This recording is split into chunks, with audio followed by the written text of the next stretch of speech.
আসুন আপনার গতকালের দিনটির একটি ছোট্ট হিসাব করা যাক।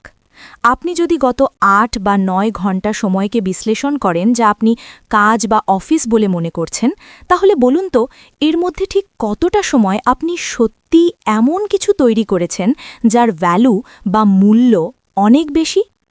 আমি আপনার ইনবক্স পরিষ্কার করার কথা বলছি না। আমি ৩০ সেকেন্ডের মধ্যে মেসেজের রিপ্লাই দেওয়া কিংবা জুম মিটিংয়ে ক্যামেরা বন্ধ রেখে লিঙ্কডইন ব্রাউজ করার কথা বলছি না। আমি এমন কাজের কথা বলছি যা আপনার মস্তিষ্কের সম্পূর্ণ মনোযোগ দাবি করে, এমন কাজ যা আপনার ব্রেনকে তার সীমানা পর্যন্ত ঠেলে দেয় এবং দিন শেষে এমন কিছু সৃষ্টি করে যা বিরল। ১৯২০ দশকে বিখ্যাত মনোবিজ্ঞানী কার্ল জাং সুইজারল্যান্ডের বলিনজেন জঙ্গলে একটি পাথরের টাওয়ার তৈরি করেছিলেন। যখন তিনি সেখানে যেতেন তিনি দরজায় তালা লাগিয়ে দিতেন। সেখানে বিদ্যুৎ ছিল না, টেলিফোন ছিল না এবং কোনো ধরনের বিক্ষেপ্তি বা ডিস্ট্র্যাকশন ছিল না। তিনি এটি করেছিলেন কারণ তিনি বুঝতে পেরেছিলেন যে মনোবিজ্ঞানের জগৎকে পরিবর্তন করার জন্য তাকে এমন কিছু চিন্তা করতে হবে যা অন্য কেউ করছে না, আর সেই চিন্তার জন্য তার প্রয়োজন ছিল নিঃশব্দ বা নীরবতা। তিনি যা করছিলেন তাকেই লেখক এবং কম্পিউটার সায়েন্সের প্রফেসর ক্যাল নিউপোর্ট নাম দিয়েছেন ডিপ ওয়ার্ক বা গভীর মনোযোগের কাজ। কিন্তু সমস্যা হলো আমরা এমন এক পৃথিবীতে বাস করছি যা আমাদের এই ক্ষমতাটি নষ্ট করার জন্য প্রতিনিয়ত ষড়যন্ত্র করছে। আমরা অগভীর বা শ্যালোজে ডুবে যাচ্ছি। ক্যাল নিউপোর্ট তার যুগান্তকারী বই ডিপ ওয়ার্কে যুক্তি দিয়েছেন যে আমরা প্রোডাক্টিভিটি বা উৎপাদনশীলতাকে ভুল বুঝেছি। আমরা ব্যস্ত থাকা বা বিজিনেসকে ভ্যালু বা কাজের গুরুত্বের সাথে গুলিয়ে ফেলেছি। আমরা আমাদের ক্লান্তিকেই গর্বের বিষয় মনে করি, ভাবি যে দিনে ১০০টি ইমেইলের উত্তর দেওয়া মানেই আমরা অনেক কাজ করেছি। নিউপোর্ট একে বলেছেন শ্যালো ওয়ার্ক। আসুন শব্দগুলোর সংজ্ঞা জেনে নিই, কারণ এই পার্থক্যই সব কিছু বদলে দেয়। শ্যালো ওয়ার্ক বা অগভীর কাজ হল এমন সব কাজ যার জন্য খুব বেশি বুদ্ধিবৃত্তিক চাপের প্রয়োজন হয় না, যা প্রায়ই বিক্ষিপ্ত অবস্থায় করা যায়। এই কাজগুলো পৃথিবীতে নতুন কোনো ভ্যালু তৈরি করে না এবং অন্য কাউকে দিয়ে সহজেই রিপ্লেস বা প্রতিস্থাপন করা যায়। অন্যদিকে ডিপ ওয়ার্ক বা গভীর মনোযোগের কাজ হল পেশাগত কাজ যা আপনি সম্পূর্ণ মনোযোগের সাথে কোনো বিক্ষেপ্তি ছাড়াই করেন। এই কাজ আপনার বুদ্ধিবৃত্তিক সক্ষমতাকে সর্বোচ্চ স্তরে নিয়ে যায়। এই প্রচেষ্টা নতুন ভ্যালু তৈরি করে, আপনার দক্ষতা বাড়ায় এবং এটি সহজে অন্য কাউকে দিয়ে করানো যায় না। এই বইয়ের মূল থিসিসটি অত্যন্ত সহজ কিন্তু ভীতিজাগানীয়। বর্তমান যুগে ডিপ ওয়ার্ক করার ক্ষমতা ক্রমশ বিরল হয়ে উঠছে। ঠিক একই সময়ে অর্থনীতিতে এর মূল্য বা ভ্যালু আকাশচুম্বী।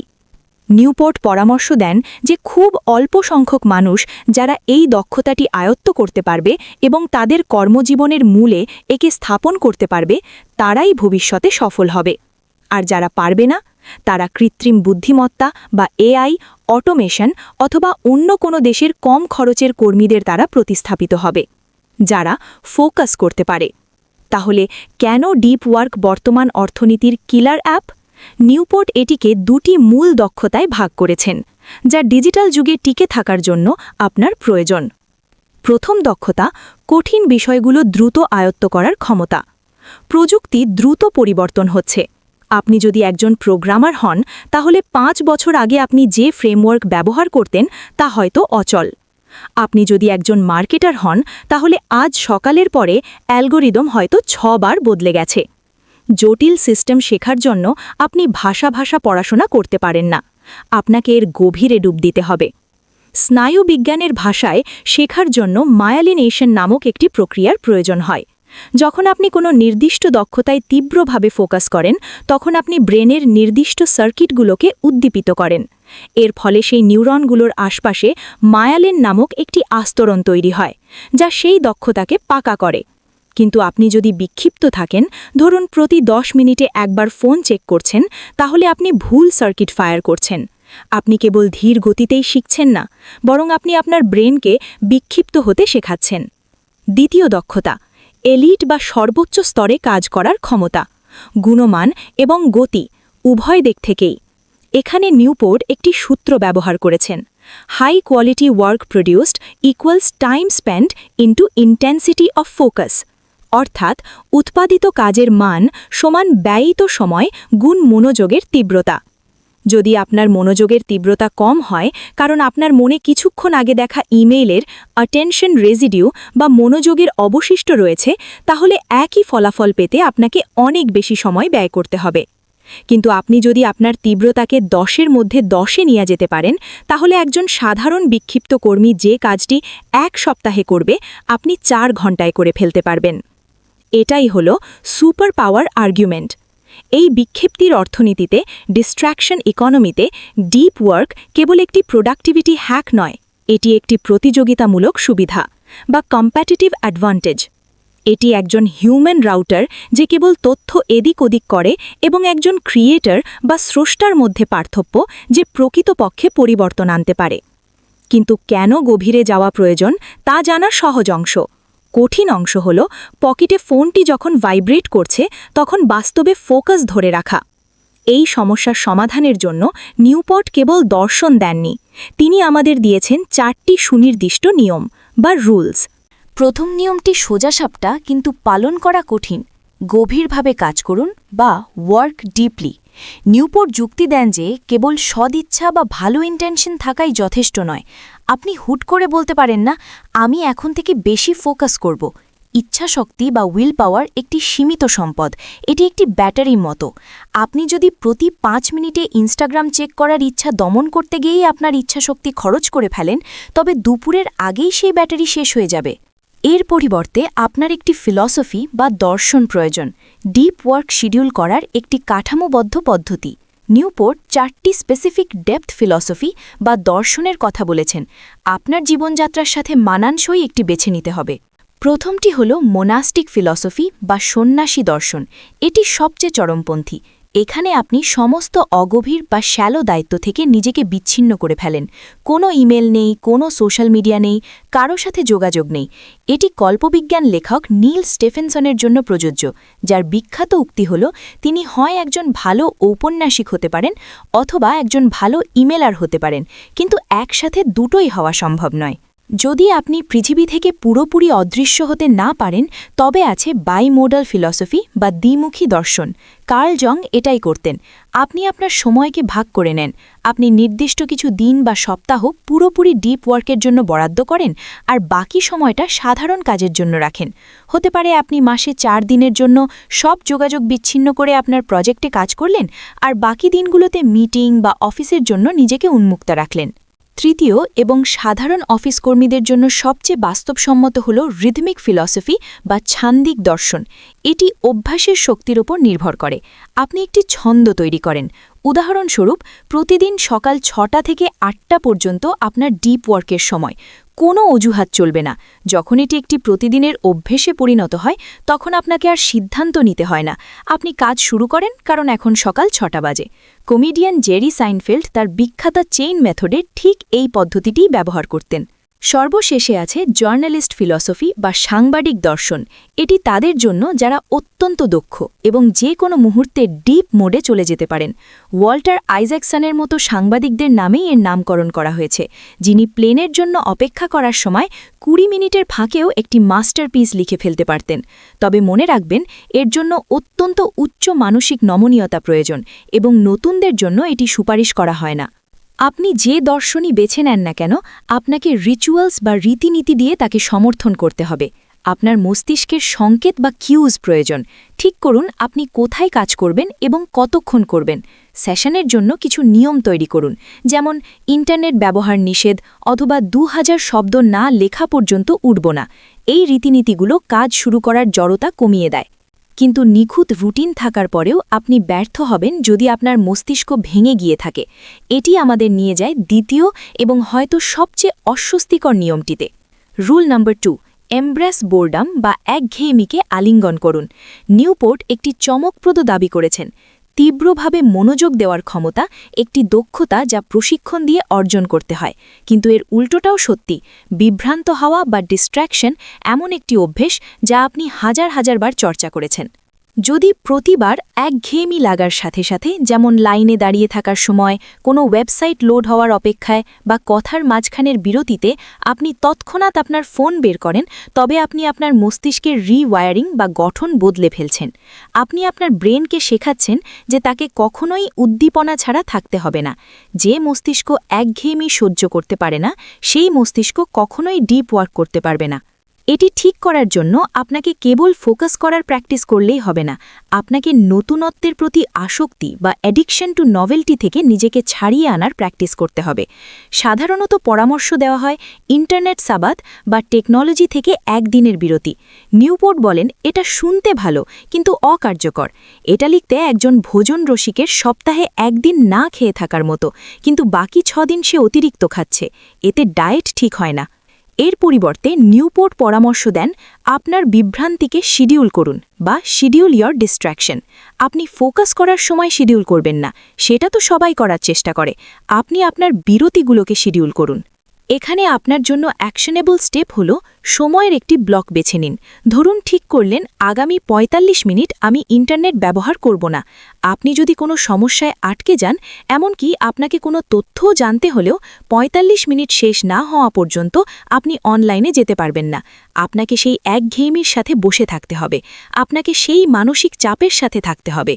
চেক করার তীব্র আকাঙ্ক্ষাকে দমন করে আপনি মূলত মেন্টাল ক্যালিস্থেনিক্স বা মানসিক ব্যায়াম করছেন। আপনি সেই পেশিটিকে শক্তিশালী করছেন যা আপনাকে আপনার মনোযোগ নিয়ন্ত্রণ করতে সাহায্য করে। সময়ের সাথে সাথে আপনি এই ব্লকগুলোকে বাড়িয়ে তুলবেন। এভাবেই আপনি অ্যালগোরিদমের কবল থেকে আপনার গ্রে ম্যাটার বা মগজকে পুনরুদ্ধার করবেন। এবং একবার যখন আপনি আপনার মনোযোগের ক্ষমতা পুনর্গঠন করে ফেলবেন, তখন সেই মনোযোগ কোথায় খরচ করবেন সে ব্যাপারে নির্মম হতে হবে। এটি আমাদের নিয়ে যায় আমাদের ব্যবহৃত টুলসগুলি এবং ডিপ ওয়ার্কের তৃতীয় নিয়মে, যা হল কুইট সোশ্যাল মিডিয়া বা সোশ্যাল মিডিয়া ত্যাগ করা। এখন আতঙ্কিত হওয়ার আগে শুনুন, নিউপোর্ট কিন্তু আপনাকে গুহায় বসবাসকারী সন্ন্যাসী হতে বলছেন না। তিনি আপনাকে কেবল আপনার টুলস বা সরঞ্জাম নির্বাচনের পদ্ধতিটি মৌলিকভাবে পরিবর্তন করতে বলছেন। অধিকাংশ মানুষ নিউপোর্টের ভাষায় এনি বেনিফিট মাইন্ডসেট বা যে কোনো সুবিধা মানসিকতা ব্যবহার করেন। এই মানসিকতা বলে আমার টুইটার ব্যবহার করা উচিত কারণ এটি আমাকে খবরের সাথে আপ টু ডেট রাখে, অথবা ফেসবুক ব্যবহার করা উচিত কারণ এটি আমাকে আমার কাজিনের জন্মদিন মনে রাখতে সাহায্য করে। যদি টুলটির সামান্যতম কোনো সুবিধাও থাকে, তবে আপনি সেটি ব্যবহার করার যুক্তি খুঁজে নেন। কিন্তু এটি সেই টুলের খরচ বা কস্ট এর দিকটি উপেক্ষা করে। এটি উপেক্ষা করে যে এই টুলগুলো আপনার মনোযোগ ভেঙে ফেলার জন্য এবং আপনার ডেটা মাইন করার জন্যই তৈরি করা হয়েছে। নিউপোর্ট একটি ভিন্ন পদ্ধতির প্রস্তাব করেন, টুল নির্বাচনের জন্য কারিগরের দৃষ্টিভঙ্গি, দ্য ক্রাফটসম্যান অ্যাপ্রোচ। একজন দক্ষ কারিগর বা ক্রাফটসম্যান কোনো টুল কেবল এজন্যই ব্যবহার করেন না যে সেটির কিছু সুবিধা আছে। তিনি একটি টুল তখনই ব্যবহার করেন যখন তার মূল লক্ষ্য অর্জনে সেই টুলের ইতিবাচক প্রভাব নেতিবাচক প্রভাবের চেয়ে অনেক বেশি হয়। আপনার লক্ষ্য যদি বিশ্বমানের লেখক হওয়া হয়, তবে টিকটক ঘন ঘন চেক করা কি সেই লক্ষ্য অর্জনে উল্লেখযোগ্য সাহায্য করছে, নাকি এটি লেখার জন্য প্রয়োজনীয় একাগ্রতা ভেঙে দিচ্ছে? যদি উত্তর না হয়, তবে সেই টুলটি বাদ দিতে হবে।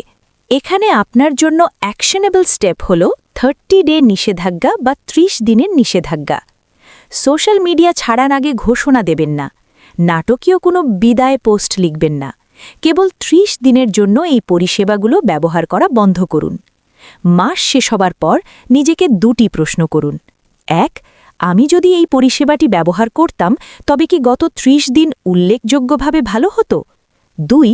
আমি যে এটি ব্যবহার করিনি, তাতে কি কেউ কিছু মনে করেছে বা কারো কিছু এসেছে গেছে? যদি দুটিরই উত্তর না হয়, তবে অ্যাকাউন্টটি ডিলিট করুন। আপনি সম্ভবত দেখবেন যে পৃথিবী ঠিকই ঘুরছে এবং আপনার মন আগের চেয়ে অনেক বেশি শান্ত হয়েছে। এই নীরবতাই শেষ নিয়মটির জন্য জায়গা তৈরি করে, ড্রেন দ্য শ্যালোজ বা অগভীর কাজ কমিয়ে ফেলা। এমনকি আপনি যদি সোশ্যাল মিডিয়া ছেড়েও দেন এবং ফোকাস মাস্টারি করেন, তবুও আপনার একজন বস আছেন, আপনাকে ইমেল পাঠাতে হবে, ট্যাক্স ফাইল করতে হবে। শ্যালো ওয়ার্ক বা অগভীর কাজ অনিবার্য, কিন্তু একে নিয়ন্ত্রণ করতে হবে, নইলে এটি আপনার পুরো দিন গ্রাস করে ফেলবে। নিউপোর্ট যুক্তি দেন যে আমরা অগভীর কাজের গুরুত্বকে অতিরিক্ত মূল্যায়ন করি। আমরা ভাবি যদি এখনই রিপ্লাই না দিই তবে ব্যবসা ধসে পড়বে। আসলে তা হবে না। এটি নিয়ন্ত্রণ করার জন্য আপনাকে আপনার সময়কে টাকার বাজেটের মতো খরচ করতে হবে। নিউপোর্ট যে নির্দিষ্ট কৌশলটির কথা বলেছেন তা হল schedule every minute of your day. দিনের শুরুতে নোটবুক খুলুন এবং প্রতিটি মিনিটের জন্য একটি ব্লক তৈরি করুন। এর মানে এই নয় যে আপনাকে রোবট হতে হবে। পরিকল্পনা বদলাতেই পারে। যদি সকাল 10টায় কোনো জরুরি সমস্যা দেখা দেয়, আপনি কেবল বাকি দিনের স্কেডিউলটি নতুন করে লিখে নেবেন। উদ্দেশ্য নিখুঁতভাবে পরিকল্পনা মেনে চলা নয়, উদ্দেশ্য সচেতন হওয়া। যখন আপনাকে ক্যালেন্ডারে লিখতে হয় 30 মিনিট অ্যামাজনে ব্রাউজিং, তখন আপনি বুঝতে পারেন এটি কতটা সময়ের অপচয়। এটি আপনাকে সময়ের ব্যবহারের রূঢ় বাস্তবতার মুখোমুখি দাঁড় করায়। এই দক্ষতা কার্যকর করার জন্য নিউপোর্ট ফিক্সড স্কেডিউল প্রোডাক্টিভিটি বা নির্দিষ্ট সময়সূচির উৎপাদনশীলতার পক্ষে কথা বলেন। আপনার কাজের দিনের জন্য একটি কঠোর শেষ সময় বা এন্ড টাইম ঠিক করুন। ধরুন 5:30। সেখান থেকে পেছনের দিকে হিসেব করুন। আপনি যখন জানেন যে আপনাকে 5:30-এ থামতেই হবে, তখন আপনি সময়ের ব্যাপারে নির্মম হয়ে উঠবেন। আপনি অপ্রয়োজনীয় মিটিংয়ে হ্যাঁ বলা বন্ধ করবেন, ওয়াটার কুলারের পাশে দাঁড়িয়ে 40 মিনিট আড্ডা দেওয়া বন্ধ করবেন। আপনি চর্বিহীন মাংসের মতো দিনের অপ্রয়োজনীয় অংশ ছেটে ফেলবেন, কারণ আপনার একটি ডেডলাইন আছে। এই কৃত্রিম অভাব বা আর্টিফিশিয়াল স্ক্যারসিটি আপনাকে ডিপ ওয়ার্ককে প্রায়োরিটাইজ করতে বাধ্য করে, কারণ আপনার হাতে আর দেরিতে কাজ করার বিলাসিতা নেই যা দিয়ে আপনি নষ্ট সময় পুষে নেবেন। শ্যালো ওয়ার্ক কমিয়ে ফেললে আপনি কেবল সময়ই বাঁচাচ্ছেন না, আপনি আপনার মানসিক শক্তি রক্ষা করছেন সেই কাজের জন্য যা সত্যিই গুরুত্বপূর্ণ। কিন্তু যখন আপনি এই সব উপাদান একত্রিত করবেন, তখন দীর্ঘমেয়াদে একটি ডিপ ওয়ার্ক লাইফ দেখতে কেমন হয়? এটি দেখতে একটি উদ্দেশ্যপূর্ণ, মানসম্মত এবং হয়তো আশ্চর্যজনকভাবে পরিতৃপ্ত জীবনের মতো। এই ধারণাটিকে তার সীমানা পর্যন্ত নিয়ে যাওয়ার জন্য নিউপোর্ট গ্র্যান্ড জেস্চার বা বিশাল পদক্ষেপ নামক একটি উন্নত কনসেপ্ট বা ধারণার সাথে আমাদের পরিচয় করিয়ে দেন। কখনো কখনো ইচ্ছাশক্তি এবং প্রতিদিনের রীতিনীতি কোনো বিশাল প্রজেক্টের জন্য যথেষ্ট হয় না। আপনার ফোকাসকে জাগিয়ে তোলার জন্য আপনাকে সিস্টেমকে একটি শক বা ধাক্কা দিতে হয়। যখন J K. Rowling Harry Potter and the Deathly Hallows শেষ করতে সংগ্রাম করছিলেন, তখন বাড়িতে সেলিব্রিটি হিসেবে জীবনযাপনের নানা বিভ্রান্তি তার কাছে অসহনীয় হয়ে উঠেছিল। তিনি কেবল তার অফিসের দরজা বন্ধ করেননি। তিনি এডিনবার্গের ব্যালমোরাল হোটেলের একটি সুইটে চেক ইন করেছিলেন। এতে তার প্রচুর অর্থ খরচ হয়েছিল, কিন্তু সেটাই ছিল মূল পয়েন্ট। পরিবেশের এই আমূল পরিবর্তন এবং বড় ধরনের আর্থিক বিনিয়োগের মাধ্যমে তিনি তার মস্তিষ্ককে সংকেত দিয়েছিলেন এই কাজটি অত্যন্ত গুরুত্বপূর্ণ। আপনার 5 তারকা হোটেলের প্রয়োজন নেই। এটি সপ্তাহান্তের জন্য একটি ক্যাবিন ভাড়া করা হতে পারে, অথবা কেবল 3টি শহর পার দিয়ে এমন কোনো লাইব্রেরিতে যাওয়া যেখানে কেউ আপনাকে চেনে না।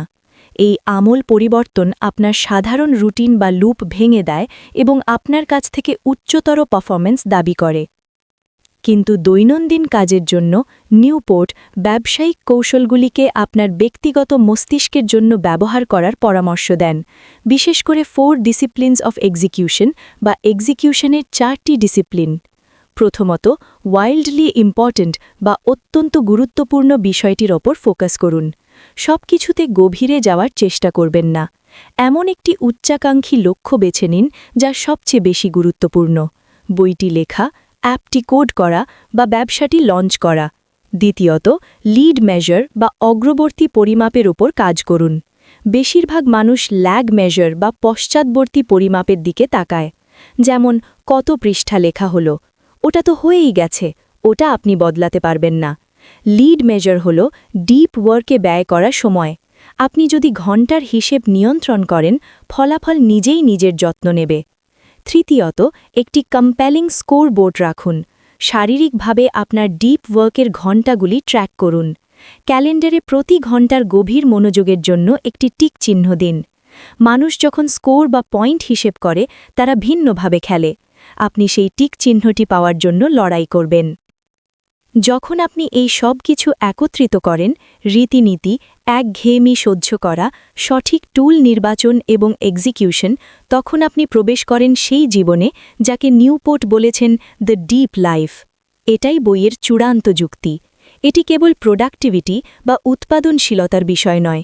এটি কেবল প্রমোশন পাওয়া বা বেশি টাকা আয় করারও বিষয় নয়, যদিও সেগুলো ঘটবেই। এটি মূলত আপনার অস্তিত্বের গুণগত বা কোয়ালিটি সম্পর্কে।